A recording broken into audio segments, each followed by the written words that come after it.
এক আল্লাহর বান্দা নিয়ত কইরা বিয়া করলো, মাইয়া পাইছে ভালো বাবার সন্তান, ঘরে আসার পর 1 বছর 2 বছর 2টা কন্যার মালিক হয়ে গেল, আবার কন্যা আবার কন্যা, এভাবে কন্যা।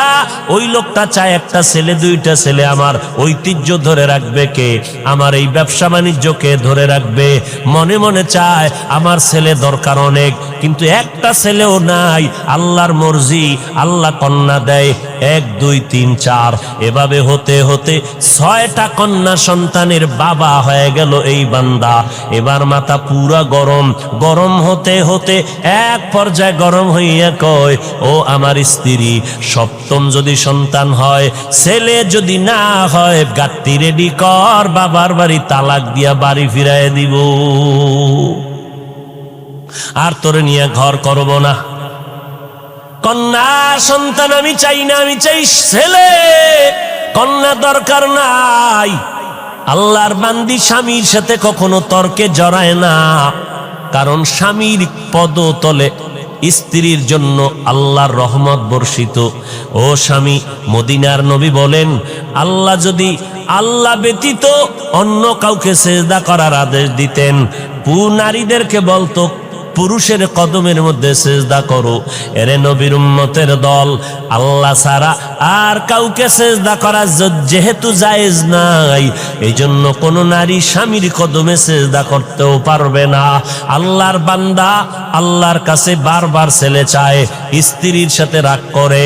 এরে নবীর উম্মত, আল্লাহর বান্দি কোনো কথা না বলিয়া 5 বেলার নামাজ পড়ে আর আল্লাহর কাছে কান্না করে, ও মালিক, মেহেরবানি করে তুমি আমার স্বামীর হেদায়েতের দরজা খুলে দাও, দিলটা নরম করে দাও, আমার ইজ্জত নষ্ট করবা না।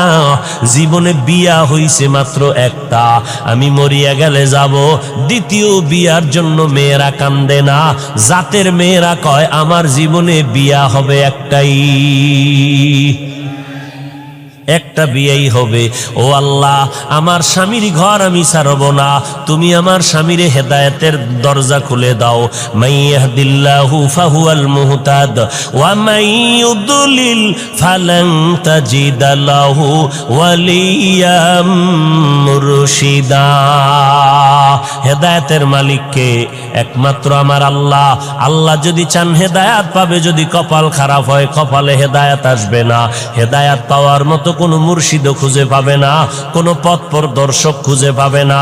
এরে নবীর উম্মতের দল, ছেলে দান করেন আমার আল্লাহ, মেয়ে দান করেন আমার আল্লাহ, দোনোটাই দেন আমার আল্লাহ, কোনোটাই দেন না তাও ক্ষমতা কার।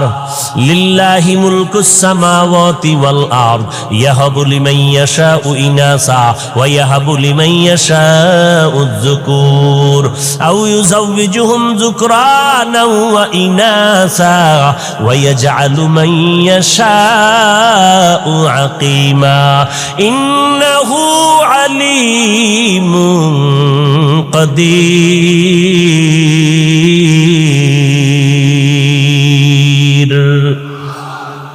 ছেলে দেওয়ার মালিক। কোন ফিসাব যদি দিতে পারত, কোন তাবিজ যদি ছেলে মেয়ে দিতে পারত, তাহলে এই দেশে নিঃসন্তান কোনো মা থাকতো নি। আল্লাহর বান্দার কয় কন্যা বলেন? 6টা কন্যা হয়ে গেল। রেড সিগন্যাল লাগায় দিল, 7ম সন্তান যদি ছেলে না হয় তালাকের আওয়াজ শুনায় দিলাম। আল্লাহর বান্দি স্বামীর সাথে তর্কে জড়ায় না, আল্লাহর দরবারে কান্না করে নামাজ পড়ে। আল্লাহর মর্জি, এবারও একটা সন্তান আসবে দুনিয়াতে, 7ম সন্তান। স্ত্রী ভয় পাইতেছে, এখন তো আল্ট্রাসোনোগ্রামের ব্যবস্থা নাই, কম্পিউটার নাই, ছেলে না মাইয়া কেমনে বুঝি? ও আল্লাহ, আমার স্বামী আমার উপরে সিগন্যাল লাগায় দিছে, ছেলে যদি আসে আলহামদুলিল্লাহ, না আসলে আমার উপরে কঠিন বিচার হবে, বিপদ আসবে। ও দয়ার মালিক, আমার কিছু বলার নাই, তুমি ইজ্জতের মালিক, মেহেরবানি করে তুমি আমার ইজ্জত হেফাজত করে নাও। আল্লাহ বলেন, যেই বান্দা আমাকে ভুলে না, আমি আল্লাহ তাকে ভুলতে পারি না। আমরাও আল্লাহরে ভুলে গেছি, আল্লাহ আমাদের উপরে বিপদ চাপায় দিছে। এরপরও যে চেহারাটা ঠিক আছে, অন্যায় করার পরে একমাত্র মদিনাওয়ালা নবীর উম্মত হওয়ার কারণে। এরে নবীর আশিক উম্মতের দল, আল্লাহর বান্দি রাতের বেলা কান্নার আওয়াজ, প্রতিদিন কান্না করে আল্লাহর দরবারে চোখের পানি কবুল হয়ে গেল। ওই সন্তানটা দুনিয়াতে আসার খুব নিকটে সময় যখন ঘনিয়ে গেল, ওই আল্লাহর বান্দা একদিন রাতের বেলা মরণের ঘুম দিছে, এমন হুঁশ নাই। আল্লাহর কুদরতের চাবি ঘুরায় দিলেন। আল্লাহর বান্দি যেহেতু কান্না করছে হেদায়েতের, আল্লাহ হেদায়েতের দরজায় বান্দাকে ডাকতেছে। রাতের বেলা ওই বান্দা ঘুমের ভেতরে স্বপ্নে দেখতেছে কিয়ামতের ময়দান হাজির, কিয়ামতের মাঠ কায়েম হয়ে গেছে। মাঠের মধ্যে মানুষ উলঙ্গ দৌড়ায়, মাথার উপরে সূর্যের গরম, সূর্যের গরমে জমিনটা তামা হয়ে গেছে, দাঁড়ানোর কোনো উপায় নাই। জাহান্নামীরা জাহান্নামের দিকে যাইতেছে। আল্লাহর বান্দা ঘুমের ঘরে স্বপ্ন দেইখা ভয়ে কান্নায় বিভোর হয়ে গেল। কান্না করে বাঁচাও বাঁচাও বাঁচাও, কান্না করে করে করে করে এক পর্যায়ে তার যখন ফয়সালা হয়ে গেল, জাহান্নামে যাও, তুমি জান্নাতের কোনো আমল করতে পারো নাই, আমার হাতের মধ্যে জাহান্নামের হ্যান্ডকাপ লাগাইয়া জাহান্নামের ফেরেশতারা যখন জাহান্নামের দিকে রওয়ানা, আমার চোখে পানি আর কান্নার আওয়াজ, জাহান্নামের দিকে রওয়ানা। যখন আমাকে হ্যান্ডকাপ লাগাইয়া জাহান্নামের ফেরেশতারা জাহান্নামের প্রথম দরওয়াজায় দাঁড়ায় গেল, ভেতরে আগুনের মধ্যে ফেলবে। আমি জান্নাত জাহান্নামের প্রথম দরজা খোলার পরে দেখি আমার জীবনের প্রথম কন্যা জাহান্নামের দরজায় দাঁড়াইয়া হাত এভাবে দিয়ে কয়, ফেরেশতারা খবরদার আমার বাবারে জাহান্নামে নিতে দিব না, কারণ আমার বাবা আমাদের লালন পালন করতে কষ্ট কম করে নাই, আমার বাবারে জাহান্নামে নিবি না, আমাকে জাহান্নামে দাও, বাবারে জাহান্নামে নিতে দিব না। আল্লাহর বান্দা বলে, মেয়েটার কান্নার কারণে ফেরেশতারা দ্বিতীয় জাহান্নামের দরজায় চলে গেল। জাহান্নামের দ্বিতীয় দরজায় যাওয়ার পর ওখানের দরজা যখন খোলা হলো, ওখানেও তাকাইয়া দেখি আগুন, আমাকে জাহান্নামের আগুনে ফেলবে। হঠাৎ করে নজর করে দেখলাম আমার দ্বিতীয় কন্যা সন্তানটা জাহান্নামের দ্বিতীয় দরজায় দাঁড়াইয়া হাউমাউ করে কান্না করে আর বলে, খবরদার আমার বাবারে জাহান্নামে নিতে দিব না, আমাকে জাহান্নামে নিয়ে যাও। আল্লাহর বান্দা বলে, ওখানেও দিতে পারলো না। তৃতীয় দরজায় যখন গেল, ওখানে গিয়েও দেখি আমার 3 নাম্বার কন্যাটা কান্না করে, বাবারে জাহান্নামে ঢুকতে দিব না, কারণ আমার বাবা কত কষ্ট করেছেন আমাদের জন্য, কত রাত্র ঘুমাইতে পারেন নাই, খানা খাইতে পারেন নাই, কত ঈদের দিন গেছে ভালো পোশাক দিতে পারেন নাই, এরপর আমার বাবা কষ্ট করি আমাদেরকে হাসি ফুটাইতেন, আমার বাবারে কষ্ট দেওয়া সম্ভব না, আমাকে জাহান্নামে দাও, আমার বাবারে দিতে দিব না। আল্লাহর বান্দা বলে, এরপরে চতুর্থ দরজায় গেল, ওখানেও দেখি আমার চতুর্থ মেয়েটা দাঁড়ানো, ওখান থেকে ফিরাইয়া পঞ্চম দরওয়াজায় গেল, ওখানেও দেখি আমার পঞ্চম সন্তান দাঁড়ানো। ষষ্ঠ দরওয়াজায় যখন নেওয়া হয়, ওখানে দেখি আমার ষষ্ঠ মেয়েটা দাঁড়ানো, মেয়েটা কান্না করে, আমার বাবারে জাহান্নামে নিতে দিব না। আমিও কাঁদতেছি, আমার কন্যা কাঁদতেছে, এই খবরগুলো হইতেছে আমার ঘুমের ভেতরে, কান্নার ভেতরে চোখের কোঠায় পানি, এমন অবস্থায় আমার ঘুম ভেঙ্গে গেল। আমি দেখতেছি সজাগ হইয়া অন্ধকার ঘর, আমার গাল বেয়ে বেয়ে চোখের পানিগুলো পড়তেছে। এবার আমি ডানে বামে তালাশ করলাম আমার বিবি, আমার বিবিরে আমি বিছানায় দেখতেছি না, আমার কান্না বন্ধ নাই, আমার শরীরটা কাঁপতেছে, ভয় কি দেখেছি। দুনিয়ার গরম সহ্য করতে পারি না, জাহান্নামের আগুন কেমনে সহ্য করব? আর আমার কান্না বন্ধ হয় না। আমি কাঁপতে কাঁপতে আমার বিবিরে তালাশ করতেছি, আমার বিবিরে পাইলাম না, বিছানায় কই গেল দেখি না। নজর করে গভীর রাত, অন্ধকার ঘর খুঁজে খুঁজে দেখলাম ঘরের একটা পার্শ্বে ভেতরে নির্বিল জায়গা, নির্জন। ওই জায়গার ভিতর আমি হাইটা গিয়ে দেখি গুনগুন কান্নার আওয়াজ আসতেছে। কে এখানে কাঁদে? কান লাগায় দেখি আমার বিবির কান্নার আওয়াজ। আমি কান লাগায় দেখি আমার বিবি চোখের পানি ছেড়ে মোনাজাত দিয়া কান্না করে, আল্লাহ তুমি আমার স্বামীরে হেদায়াত দাও, তুমি ইজ্জতের উপরে আমার যেন কোনো আক্রমণ না আসে। আল্লাহর বান্দা বলে, বিবির কান্না দেখার পর আমি সহ্য করতে পারি না, বিবির হাত ধরে বলি, আর কাঁদিও না রে বিবি, আর কান্না করিও না, আমি তোমাকে বহু কষ্ট দিয়েছি রে বিবি, মাফ করে দাও। আমি বুঝতে পারি নাই।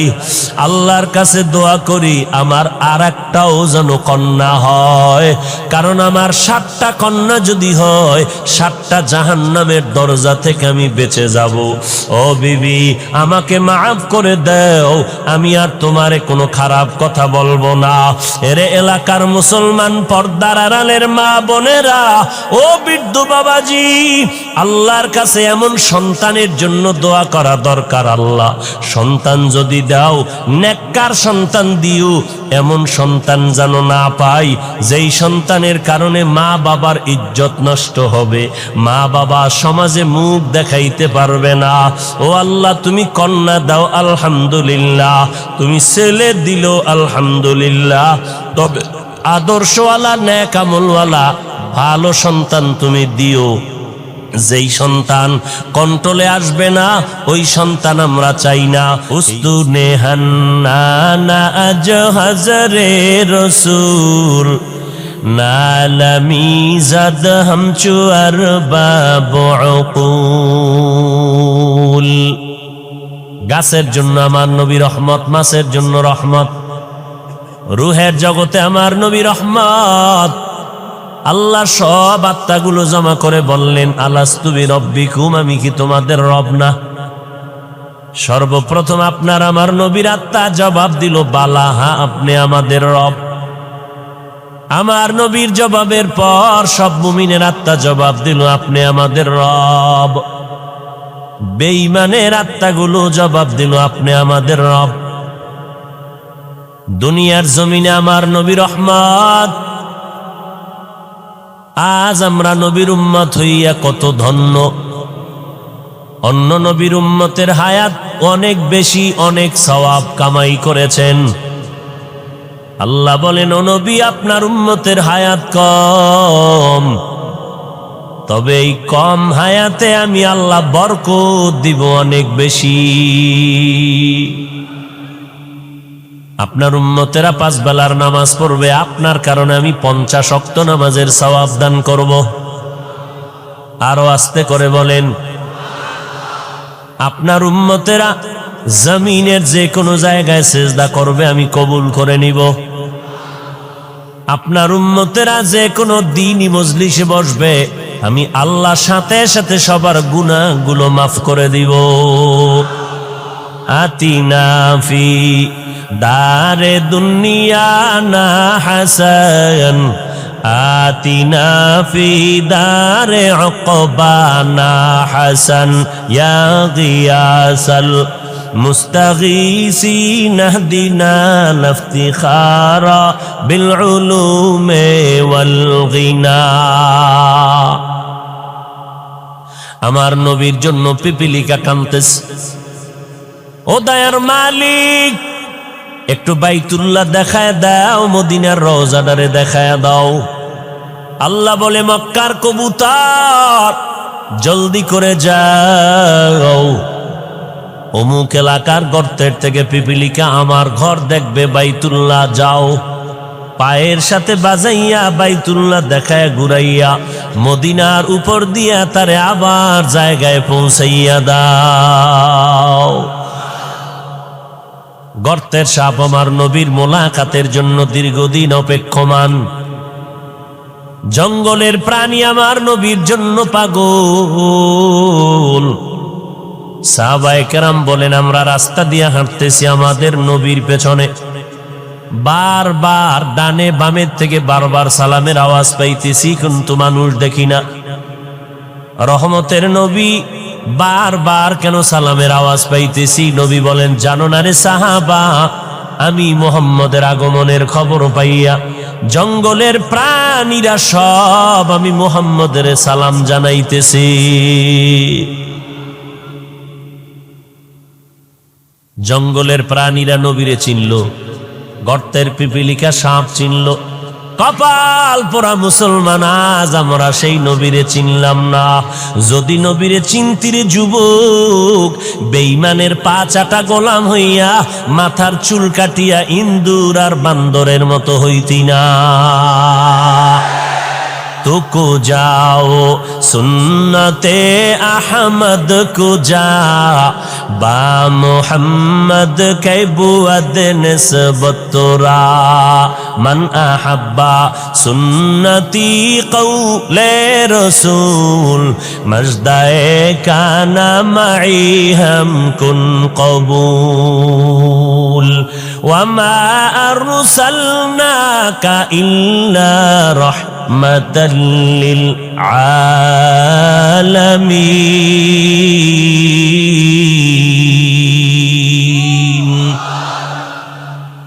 আমার নবী জগৎ সমূহের জন্য রহমত, বেঈমানের জন্য নবী রহমত, মুমিনের জন্য আমার নবী রহমত। পুরুষের জন্য যেমন রহমত, নারীদের জন্য আমার নবী রহমত। আমার নবীকে আল্লাহ বলেন, অন্য নবীর উম্মতেরা মারাত্মক অন্যায় করে করে সীমাটা লঙ্ঘন হলে আমি চেহারাটা পাল্টায় দিতাম, আপনার উম্মতের চেহারাটা পাল্টাবো না, কারণ এরা আমি আল্লাহর মোহাব্বতের নবীর উম্মত, কারণ আমি আপনারে অনেক ভালোবাসি। বলে কেমন? ঈসা নবী আমার আশেক, মুসা নবী আমি আল্লাহর আশেক, ইব্রাহিম নবী আমার আশেক, ইসমাইল নবী আমার আশেক, কিন্তু আমি আল্লাহ হলাম আপনি মুহাম্মদের আশেক। আমার আল্লাহ আমার নবীর আশেক। আমার নবী রাস্তা দিয়ে হাঁটেন, মেঘের খণ্ড ছায়া দেয়, সূর্যের গরম যেন নবীর শরীরে কষ্ট না দেয়। আমার নবীর ঘাম থেকে আম্মা জান আয়েশা বলেন মিশকের ঘ্রাণ পাওয়া যায়। আমরা নবীর ঘামগুলো বোতলের মধ্যে ভরে ভরে রেখে দিতাম, বড় বড় অনুষ্ঠানে আমরা নবীর সে ঘাম আতর হিসেবে ব্যবহার করতাম। মায়ার নবী যেখানে কদম দিতেন ওই জায়গা থেকে দীর্ঘদিন মিশকের ঘ্রাণ পাওয়া যাইত। মায়ার নবী আমার চেহারার মধ্যে এত বরকত আল্লাহ দান করেছেন, মায়ার নবীর চেহারা মোবারকের দিকে একটা নজর দিলে পেটের ক্ষুধা নিবারণ হয়ে যায়। নবী বলেন, আমি এমন একটা সময় মক্কা নগরীর মধ্যে আবির্ভূত হলাম, যেই সময় মক্কার মানুষের চরিত্র নাই, পৃথিবীর নিকৃষ্ট খারাপ, এদের জবান বড় খারাপ, এদের আখলাক আদর্শ বড় খারাপ। বাইতুল্লাহর মধ্যে 360টা মূর্তি লাগানো, নারী পুরুষ উলঙ্গ হইয়া চতুর্পার্শ্বে তাওয়াফ করে এবং যৌবনের আদান প্রদান করে, যখন তখন পশুর মতো যৌবনের চাহিদা পূরণ করে, নারীদেরকে তুচ্ছ মনে করে, সমাজ থেকে তারা তাড়ায় দেয়। বিধবা নারীর কোনো মূল্য নাই। কন্যা সন্তান যদি জন্ম নেয়, সাথে সাথে বাবা লজ্জায় মাথা গুটাইয়া নেয়, সমাজে মাথা উঁচু করে না। আবার কোনো বাবা লজ্জায় পড়িয়া বাধ্য হইয়া কন্যা সন্তানগুলো জ্যান্ত মাটির মধ্যে দাফন করে দিত। আমি নবী রহমতের বাতাস নিয়ে যখন মক্কা নগরীতে আগমন করলাম, আশা মাত্র পরিবর্তন মক্কার জমিনে শুরু হয়ে গেল। মা আমেনা বলেন, মোহাম্মদ যেদিন আমার গর্ভ থেকে জমিনের মধ্যে পদার্পণ করলো, আমি একটা বড় নূরের আলো দেখতে পেলাম। ওই আলোটায় শুধু আমার ঘর আলোকিত হয় নাই, বসরা এলাকা বিশাল বড় রাজার রাজপ্রাসাদের এলাকা, বহুদূর ওই আলো দিয়ে দেখলাম বসরা পর্যন্ত রাজপ্রাসাদগুলো সে আলোতে দেখা যায়। আর আমার নবী বলেন, আমি যেদিন দুনিয়াতে আসছি আমি এসে সেজদার হালাতে মাওলা পাকের শুকর আদায় করছি। আমি আল্লাহর শুকর আদায় করে সেজদারত অবস্থায় যখন আসলাম, বাইতুল্লাহর ৩৬০টা মূর্তিও সেজদায় পড়ে গেল।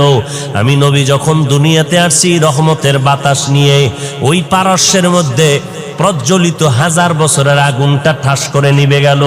আমি মুহাম্মদ মায়ের গর্ভ থেকে এমন এক সময় জমিনের মধ্যে পদার্পণ করেছি, আমি নবী জমিনের মধ্যে আসা মাত্র ওই আগুন পর্যন্ত নিভে গেল।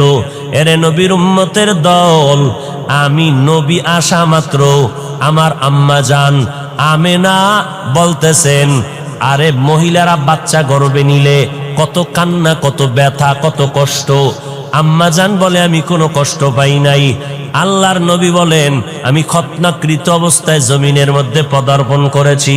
ও নবীর উম্মতের দল, আমার নবী রহমত হইয়া আসলেন। মক্কার মানুষগুলো যেমন একে অপরের সুন্দর দেখতে পারে না, চরিত্রের কোনো ভালাই নাই, আমি মুহাম্মদ আমার আদর্শ দিয়া 13 বছরে মক্কা নগরীর মানুষগুলো স্বর্ণের মানুষ বানায় দিলাম। এমন স্বর্ণের মানুষ আল্লাহ তাআলা ওহী নাজিল করে বললেন, ও পয়গম্বর, অমুক অমুক অমুক সাহাবার আল্লাহ দুনিয়াতে থাকা অবস্থায় জান্নাতের সার্টিফিকেট দিয়ে দিলাম। আপনারা পাইছেন নি জান্নাতের সার্টিফিকেট? বুঝা শুনে বলেন তো, ঘুমের ঘরেও পান নাই? কথা বলেন না কেন ভাই, পান নাই? আর টুকটাক যে আমল টামল করেন, ফাঁকে ফোঁকে নামাজ পড়েন, টুপি পরেন, বিড়ি টানেন, এই যে নামাজ টামাজ যাই করেন, কবুল টবুল হইছে এরকম কোন সংবাদ ঘুমের ভিতরে আসছে? কোনো গ্যারান্টি পান নাই। তা আমল কবুল হওয়ার গ্যারান্টি নাই, এতেই যদি এত মাস্তানি ভাব নিয়ে চলেন, কবুলের খবর পাইলে কি করতেন?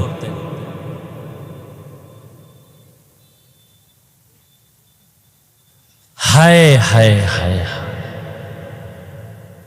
আল্লাহ হেদায়াত দান করেন। মায়ার নবী রহমাতুল লিল আলামিন হয়ে জমিনে আসলেন। আল্লাহ তাআলা বলেন, আমি হলাম জগৎ সমূহের জন্য রব।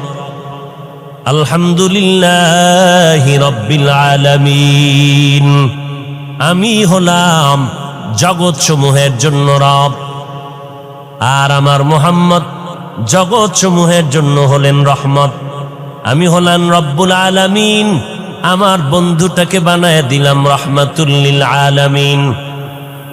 মায়ার নবী বলেন, আরবের মানুষগুলো কন্যাদেরকে তুচ্ছ মনে করে তাড়ায় দেয়, আল্লাহ তাআলা আমার দ্বারা নারীদের ইজ্জত প্রতিষ্ঠিত করে দিলেন স্থায়ীভাবে। আমার বয়স যখন 25 বছর হয়, 40 বছরের একজন বিধবা নারী খাদিজা রাদিয়াল্লাহু আনহা, 2 জন স্বামী বিদায়ের পর আমি মুহাম্মদ তৃতীয় স্বামী হিসাবে তার ঘরে চলে গেলাম। আরবের মানুষগুলো সমালোচনায় ভরপুর হয়ে গেল, মুহাম্মদ নবী দাবি করে আবার বিধবারে বিয়ে করলো কেন? মদিনার নবী বলেন, জগতের নারীরা শুনে নাও, জমিনের মধ্যে কোন ধর্ম, ইহুদি ধর্ম, খ্রিস্টান ধর্ম, দুনিয়ার কোন ধর্মের ভিতরে নারীদের সম্মান কেউ বাড়ায় নাই। আল্লাহ তাআলা ইসলামের ব্যানার দিয়া আমি মুহাম্মদের দ্বারা নারীদের ইজ্জত বাড়ায় দিয়েছেন। এই কথা যারা বুঝে না তারা স্লোগান দেয় ইসলাম নারীর অধিকার দেয় নাই। এই রকম স্লোগান দিয়া নারীদেরকে সমান অধিকারের নামে স্লোগান দিয়া রাস্তায় নামাইতে চায়।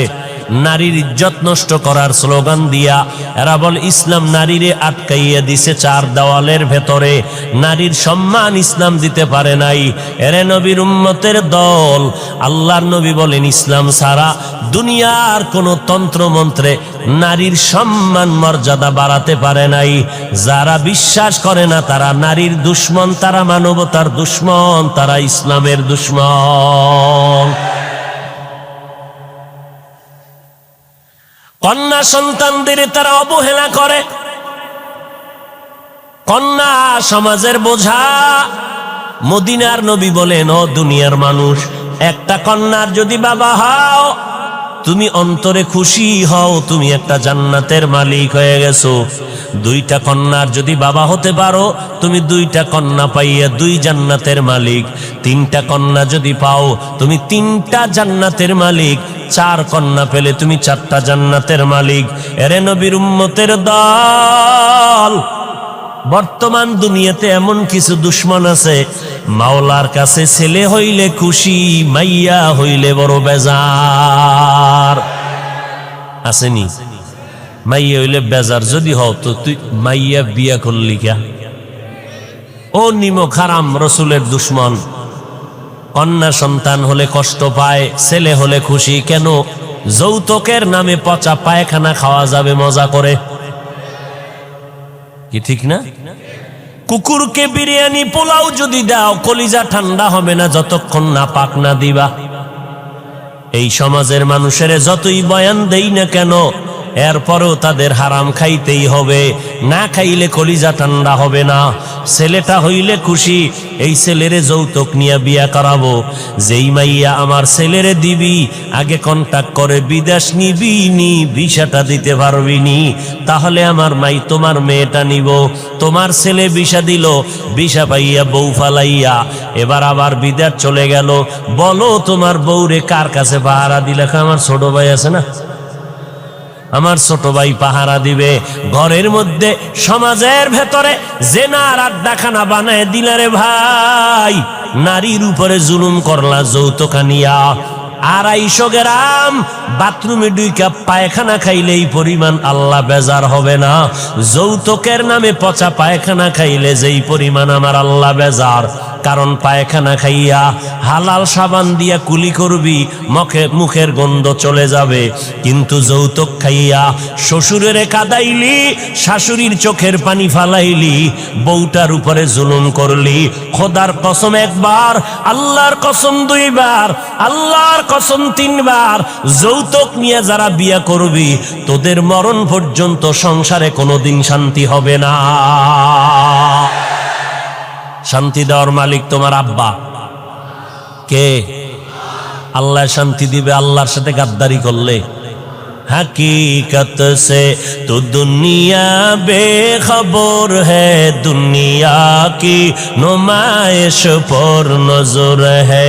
नमी गुयाम के आज दुनिया जुदा बाश, बहारो कारे के बाशी बा खुदा बाश।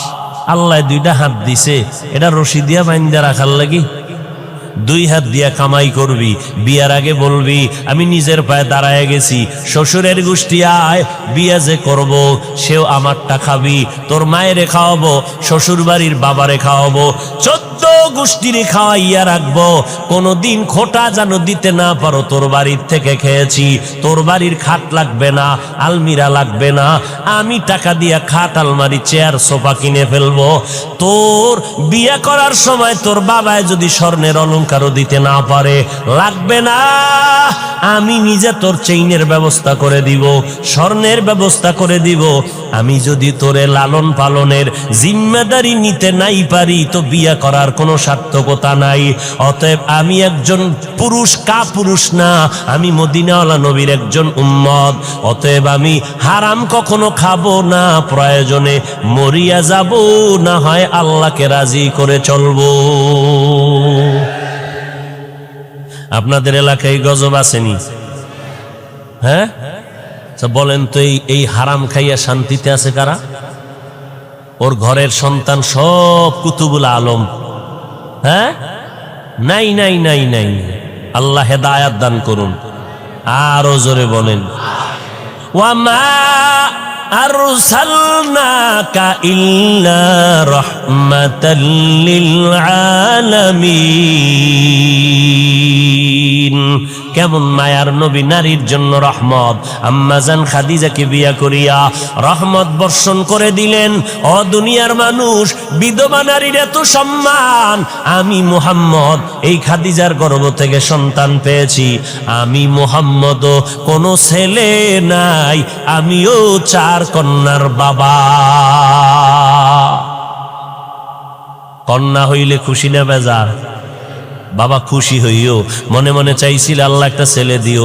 মাইজবান্ডারে গেলাম, ওই শাহজালালের মাজারে গেলাম, কত মান্নত করলাম ছেলের জন্য, কত তাবিজ লাগাইলাম, কত পানি পরা লাগাইলাম, এরপরও ছেলে দিলেন। আরে আল্লাহ, সব আমার কন্যা দিলা কেন?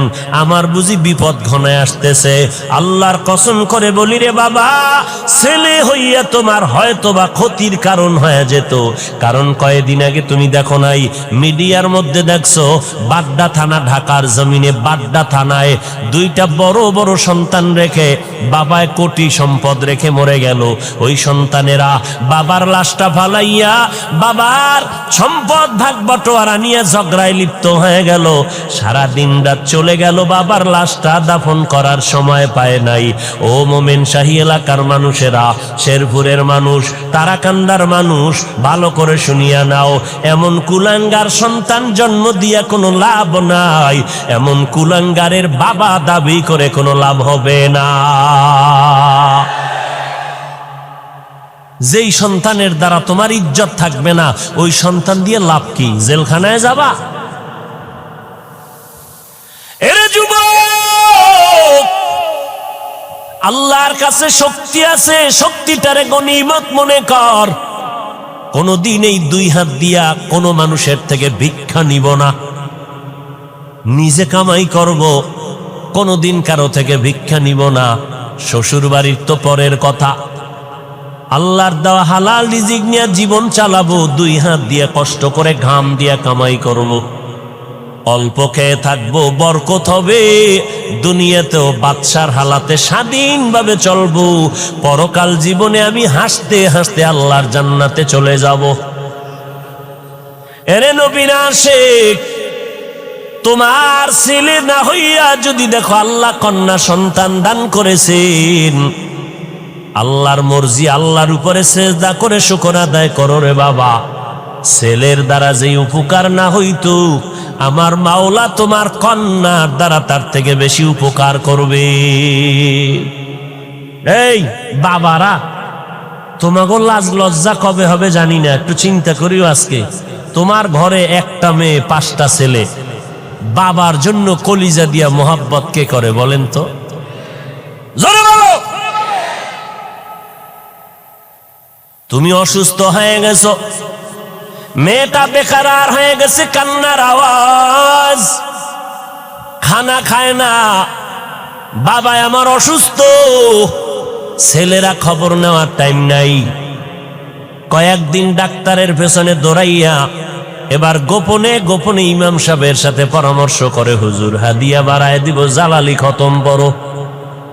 বাবারে নেওয়া যায় না, এত টাইম নেই হসপিটালে দৌড়ানোর, এমন একটা খতম পরে দেও যেন বাবায় তাড়াতাড়ি কবরের বাসিন্দা হয়ে যায়। আর মেয়েটা কলিজা ফাটাইয়া কান্না করে, মালিক আমার বাবারে সুস্থ করে দাও। মায়েরে দইরা কান্দে, ভাইদেরকে টেলিফোন করে, ভাই আমার বাবার একটু ডাক্তার কেন দেখাও না, আমার বাবার কান্না সহ্য করতে পারি না, আমার বাবার জন্য কলিজাটা সিরিয়া যায়। এরে নবীর উম্মতের দল, আল্লাহর বান্দা একটা ভালো ঘরের মাইয়া বিয়ে করছে, কিন্তু নিজের অন্তরটা ভালো না। আল্লাহ পাক অনেকের নিয়ামত দেয়, কিন্তু মানুষ ধরিয়া রাখতে পারে না। অনেক কপাল পোড়ার কপালে ভালো ভালো মাইয়া আইসা পড়ে, ভালো বাবার কন্যা, নামাজ ছাড়ে না, স্বামীর খেদমত করে, কিন্তু কপাল পোড়া ওই বউ ধইরা রাখতে পারে না। ও চায় দুনিয়ার গুনাহ নিয়ে চলবে, কিন্তু নেককার নারী পাইয়াও বান্দা খুশি হইতে পারে না, ওর কপাল থেকে নারী চলে যায়। ও এলাকার মুসলমান, এই জন্য মদিনার নবী বয়ান করে বললেন, ও কে কিয়ামত পর্যন্ত উম্মতের দলেরা তোমাদের যদি সন্তান হয় 7 বছর যখন হবে নামাজের দাওয়াত দাও, নামাজের বয়ান তালিম দিয়া নামাজের মুসাল্লায় দাঁড় করায়া দাও, আস্তে আস্তে বুঝাও। কারণ ছোট থেকে যদি লাইনে না নাও তাহলে বড় হলে আর পারবা না। 7 বছরে তালিম দাও, দাওয়াত দাও। যখন সন্তানের বয়স 10 বছরে চলে যাবে তখন তুমি শাসন করিয়া লাগলেও নামাজের মুসাল্লায় দাঁড় করাও। ও আল্লাহর বান্দারা, এই জন্য অনেক বাবারা রিক্সা চালাইয়া খায়, সন্তানটারে 5, 6, 7 বছরে মাদ্রাসায় দিয়া দিছে। হুজুরেরা কষ্ট করিয়া ছাত্রটারে লেখাপড়া শিখায়, কোরআন পড়ায়, হেফজখানায় পড়ায়। এখন যদি কোনো মাওলানা কোনো আলেম বলে হেফজখানায় সন্তান দিলে প্রতিবন্ধী হয়ে যাবে, এই সন্তান দিয়া লাভ নাই। বুঝে নাও ওই আলেমের অন্তর বড় খারাপ। এরে নবীর উম্মতের দল, হেফজখানার সন্তান, আমাদের মাদ্রাসা নুরানি মক্তবের সন্তানেরা ছোটবেলার থেকে আদব শিক্ষার্থী, নুরানি মাদ্রাসায় পড়লাম। পাগড়ি বান্দার অভ্যাস ছোটবেলার থেকে করছি বিদায় এখনো পাগড়ি বান্দি। ওই সময় তাহাজ্জুদের অভ্যাস ওস্তাদেরা গড়ায় দিছেন, এখনো তাহাজ্জুদ পড়ি। কারণ ছোট থেকে যদি গড়িয়া না আসতাম এখন আর গড়ার কোনো সময় হতো না। এই জন্য অনেক বাবাদের দেখবেন হুজুরদের কাছে কান্না করে দোয়া চায়, হুজুর একটু দোয়া করেন, ছেলেটারে আর কন্ট্রোলে রাখতে পারি না। বয়স কত বলে 15 বছর, 18 বছর, 20 বছর, সন্তানটারে কন্ট্রোল করতে পারি না। মোবাইল নিয়ে দৌড়ায় যায়, পকেটের থেকে টাকা নেয়, নামাজ রোজার ভালাই নাই, মায়ের সাথে খারাপ আচরণ, বাবার সাথে খারাপ আচরণ, এলাকার মুরব্বীদের সাথে খারাপ আচরণ করে। হুজুর এখন কি করি? মদিনার নবী কয় কি করলে হবে না, কোনো তাবিজ লাগাইলে হবে না। মদিনার নবী 1500 বছর আগে যেই তাবিজ লাগায় দিলেন ওই তাবিজ ব্যবহার করো। 7 বছরে দাওয়াত দাও, 10 বছরে শাসন করা লাগলে করো।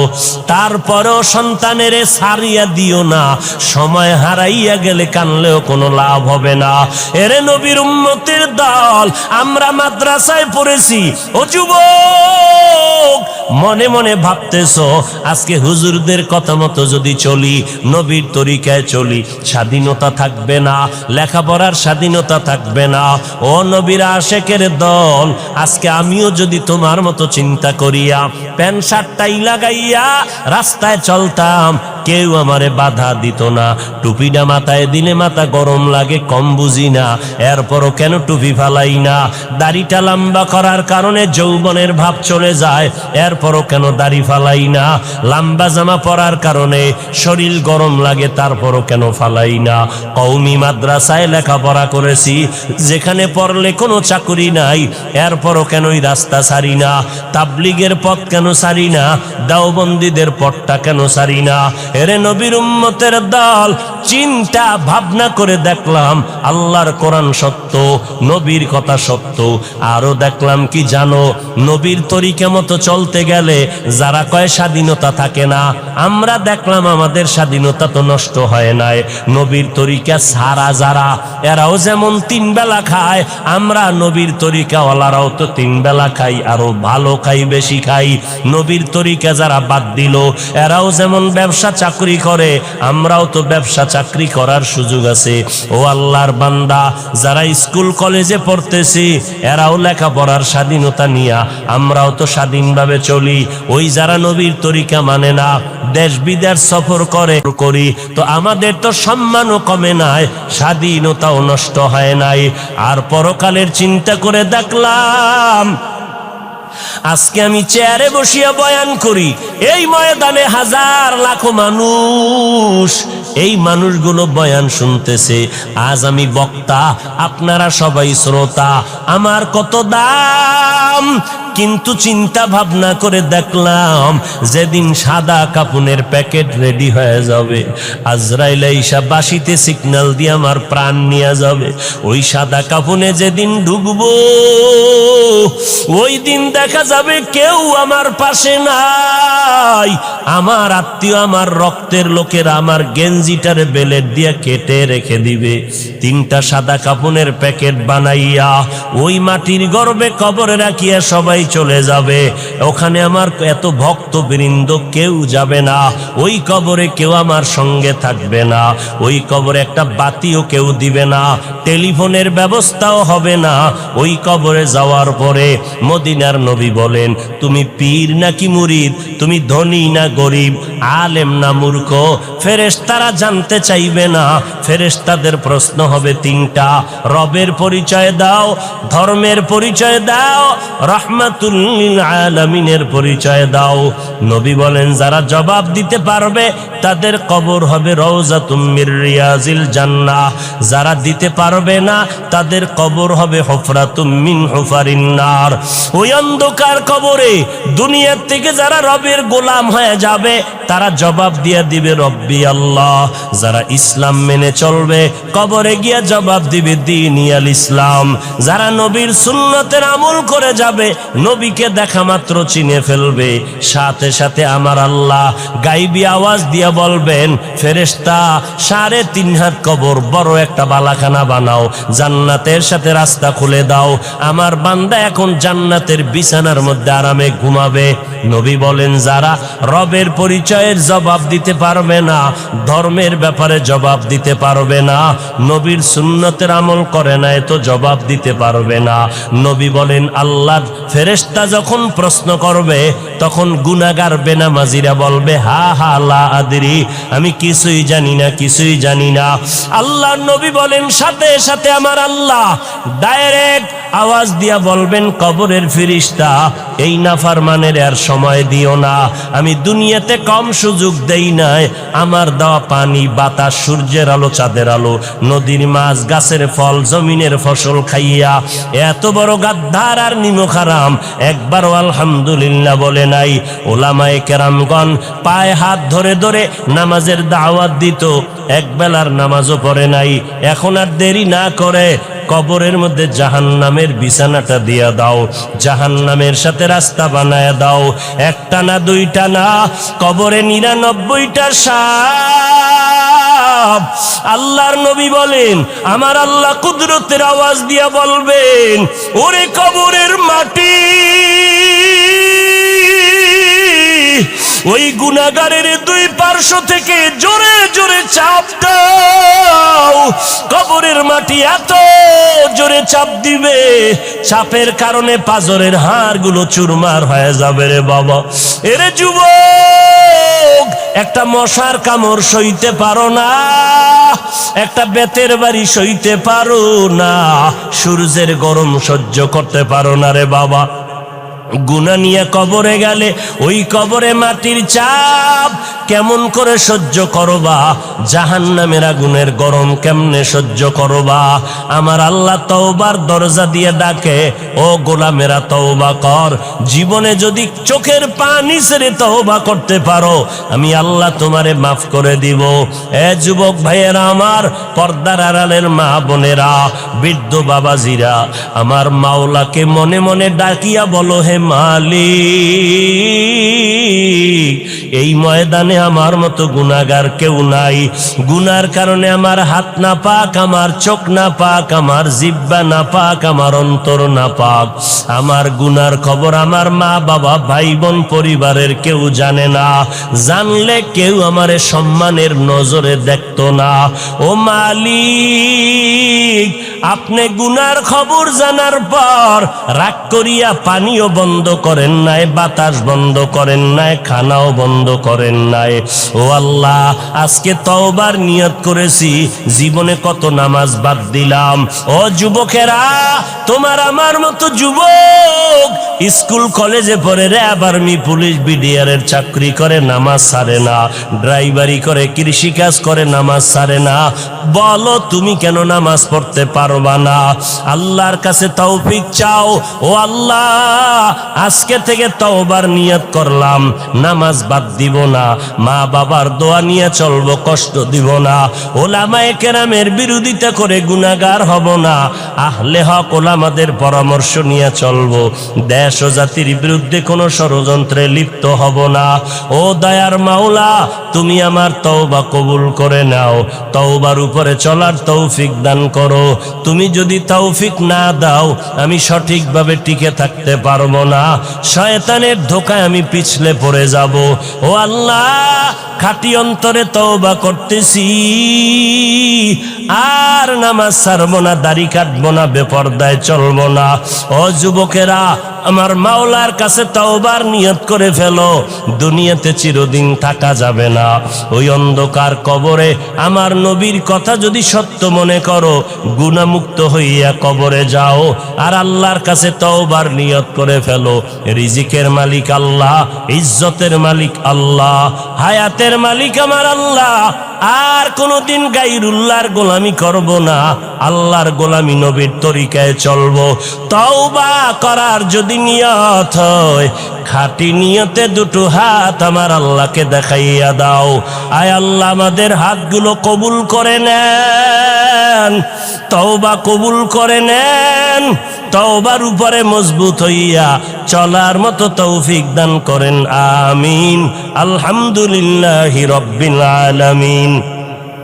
والصلاة والسلام على سيد الأنبياء والمرسلين وعلى آله وأصحابه أجمعين يا أرحم الراحمين يا أرحم الراحمين يا أرحم الراحمين رب ارحمهما কামা রব্বায়ানি সগীরা।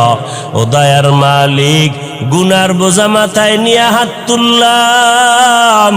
ও দয়ার আল্লাহ, কত মুরব্বী হাজী সাহেব, কত ব্যবসায়ী, চাকরিজীবী, ওলামায়ে কেরাম, যুবক ছাত্র ভাইরা, পর্দার আড়ালের মা বোনেরা হাত তুলেছেন।